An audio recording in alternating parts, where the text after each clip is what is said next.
जय हिंद छात्रों। आज हम हिंदी काव्य खंड में तुलसीदास जी कृत पद्यांश पढ़ेंगे। अब तक आपके लिए सूरदास जी के पद्यांश पढ़ाए गए थे, उनकी वीडियो आपके लिए भेजी गई थी। उसके उपरांत हमने तुलसीदास जी का जीवन परिचय, उनके पद्यांश और आगे के 4 पाठ और करा दिए हैं, अर्थात लिखवा दिए गए हैं। लेकिन जो पिछले इम्पोर्टेंट पद्यांश हैं सूरदास जी के बाद, वो कराए नहीं गए हैं, यानी कि यहाँ पर आपको वीडियो के माध्यम से समझाए नहीं गए हैं। तो अब आपकी शुरुआत फिर से वीडियो के माध्यम से पद्यांशों को समझाने की करते हैं। तो आज का टॉपिक है, हमारा प्रकरण है तुलसीदास कृत धनुष भंग। ये धनुष भंग रामचरितमानस से ही लिया गया है, रामचरितमानस के बालकांड से। यहाँ पर पहला पद्यांश देखेंगे। उदित उदयगिरि मंच पर रघुवर बाल पतंग, बिकसे संत सरोज सब हर्षे लोचन भृंग।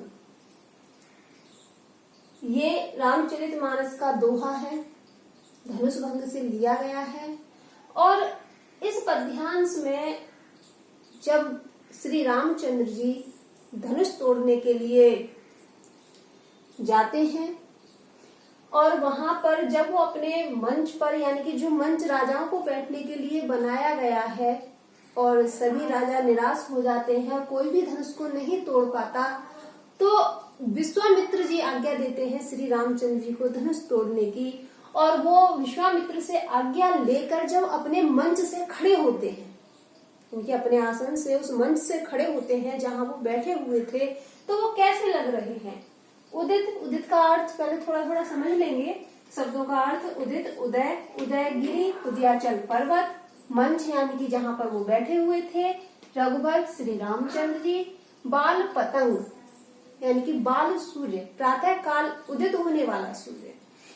तो जब श्री रामचंद्र जी अपने मंच से, अपने आसन से खड़े होते हैं, तो वो कैसे लग रहे हैं, जैसे उदयगिरि उदयाचल पर्वत पर बाल सूर्य उदित हो रहा हो। उदयाचल पर्वत पर बाल सूर्य उदय हो रहा हो। बिकसे संत सरोज सब हर्षे लोचन भृंग। और श्री रामचंद्र जी को देखकर जो वहां संत जन बैठे हुए थे, बिकसे संत सरोज सब, तो उनके चेहरे कैसे, संतों के चेहरे सरोज यानी कमल की भांत खिल गए, यानी कि वो हर्षित होने लगे। जितने भी संत थे वो खुश होने लगे। हर्षे लोचन भृंग, और कैसे खिले हैं, कमल की भांत, और उनके जो नेत्र है वो हर्षित होने लगे। नेत्र क्या, लोचन भृंग, लोचन भृंग, भृंग का अर्थ होता है भंवरा, और उनके नेत्र रूपी जो भंवरे हैं वो हर्षित होने लगे। अब ये जो पद्यांश है ये दोहा है रामचरितमानस का। और आपने रामचरितमानस कभी पढ़ा हो तो पहले दोहा आता है, उसके बाद चौपाई आती है। तो ये जो पद्यांश आपकी किताब में होगा वो एक साथ होगा यहाँ से यहाँ तक। लेकिन हो सकता है परीक्षा में पहले केवल दोहा ही दे दिया जाए, या आगे की यहाँ से नृपहि केर आसा निस नासी से कुंजर गामी तक दे दिया जाए, या फिर यहाँ से सहजई चले सकल जग स्वामी से गणेश गुसाई, यानी कि अंतिम 4 पंक्तियां दे दी जाए। तो आपको ये पूर्ण रूप से पूरा समझना है।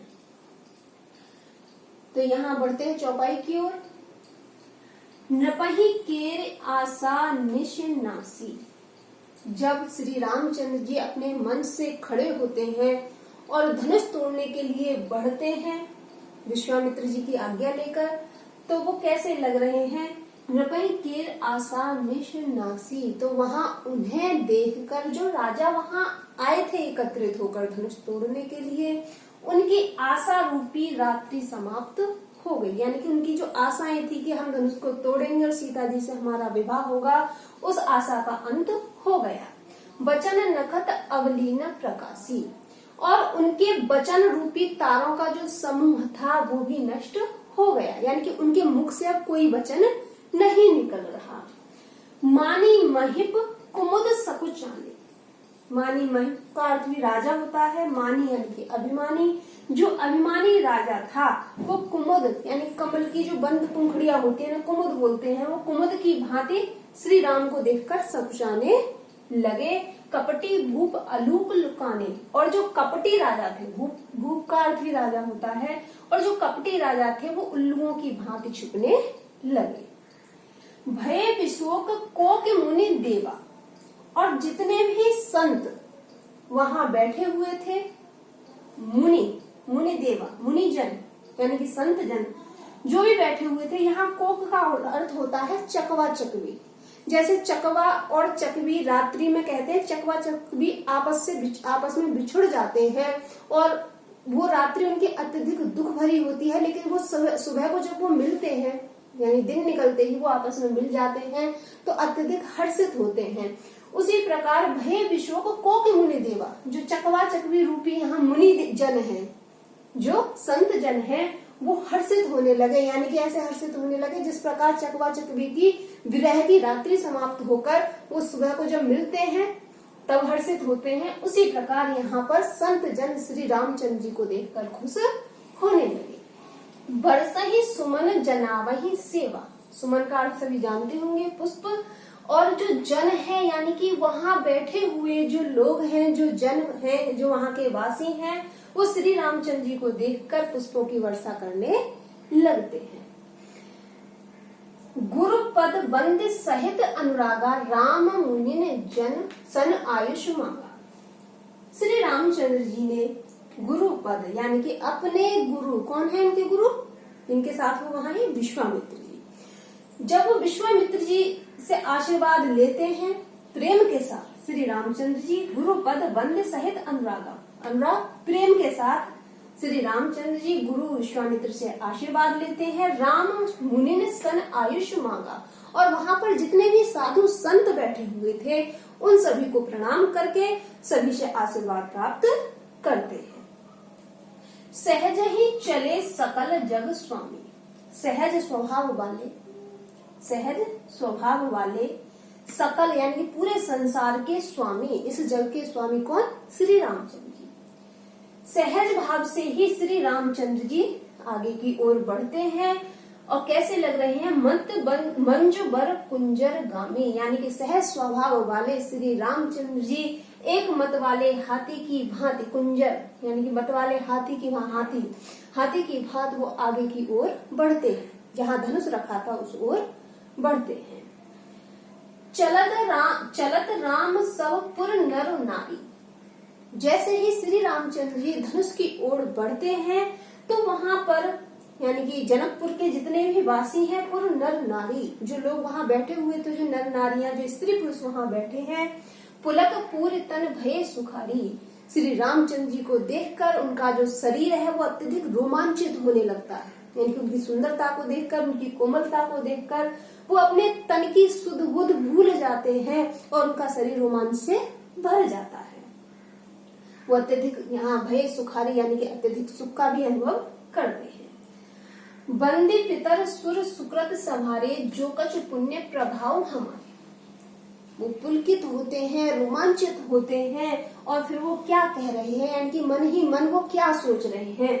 वो बंदी पितर सुर सुकृत संभारे, यानी कि अपने पितरों से आराधना करते हैं, अपने देवताओं से आराधना करते हैं, अपने पितरों को याद करके, अपने देवताओं को याद करके वो कहते हैं हे प्रभु, अपने आप को संभालते हैं और कहते हैं हे प्रभु, जो कुछ पुण्य प्रभाव हमारे, आज तक हमने जो भी आपकी आराधना की है, जो भी भक्ति की है, जो भी सेवा की है, उसका जो भी पुण्य प्रभाव है, जो भी पुण्य है, आज हमें वो दे दीजिए। यानी कि वो क्या मांग रहे हैं पुण्य के रूप में, तो शिव धन मृणाल की नाई, तोरंग राम गणेश गुसाई। यानी कि सभी प्रभु की, पितरों की, सबकी आराधना करते हुए वो कहते हैं हे गणेश, हे स्वामी, अगर आज तक हमने जो भी पुण्य किए हैं, जो भी आराधना की है, तो उसका फल हमें दे दीजिए।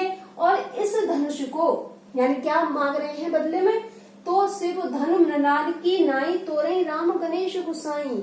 हे गणेश जी, तो श्री रामचंद्र जी क्या करें, इस शिव धनुष को मृणाल की नाई यानी कि कमल की एक डंडी की भांत तोड़ दे। यानी कि यहाँ पर सभी के पुण्य प्रभावों का वर्णन हुआ है कि किस प्रकार श्री रामचंद्र जी ने केवल अपनी शक्ति से नहीं, यानी कि एक साधारण मनुष्य तो यहाँ पर दिखाया गया है कि किस प्रकार तुलसीदास जी कहते हैं कैसे तोड़ा, यानी कि सभी के पुण्य प्रभाव, सबने आराधना की तब उन्हें इतनी शक्ति मिली और उन्होंने आसानी से उस धनुष को तोड़ा। तो ये पद्यांश आपका समाप्त हुआ। अगला पद्यांश अगली वीडियो में पढ़ाएंगे। इसमें देखिए यहाँ जो छंद आएगा वो दोहा आएगा, क्योंकि यहाँ दोहा छंद है और यहाँ से यहाँ तक कहीं भी कोई वर्णन होता है या इस पूरे पद्यांश को दिया जाता है तो आपको छंद में दोनों ही लिखने पड़ेंगे, नीचे वाले में चौपाई और ऊपर दोहा, एक साथ चौपाई और दोहा छंद। अगर इतना आ जाता है तो आपको दोहा छंद लिखना है और यहाँ से यहाँ तक आता है तो आपको चौपाई छंद लिखना है। उदित उदय, यहाँ पर देखिए उदित उदय, उ शब्द का वर्णन है और दय शब्द का वर्णन है, तो यहाँ पर अनुप्रास अलंकार होगा। रघुवर बाल पतंग, तो यहाँ रूपक अलंकार होगा। लोचन भ्रंग, नेत्र रूपी भौरे, तो यहाँ पर भी रूपक अलंकार है और इसका जो रस है वो श्रृंगार है, भाषा अवधि है।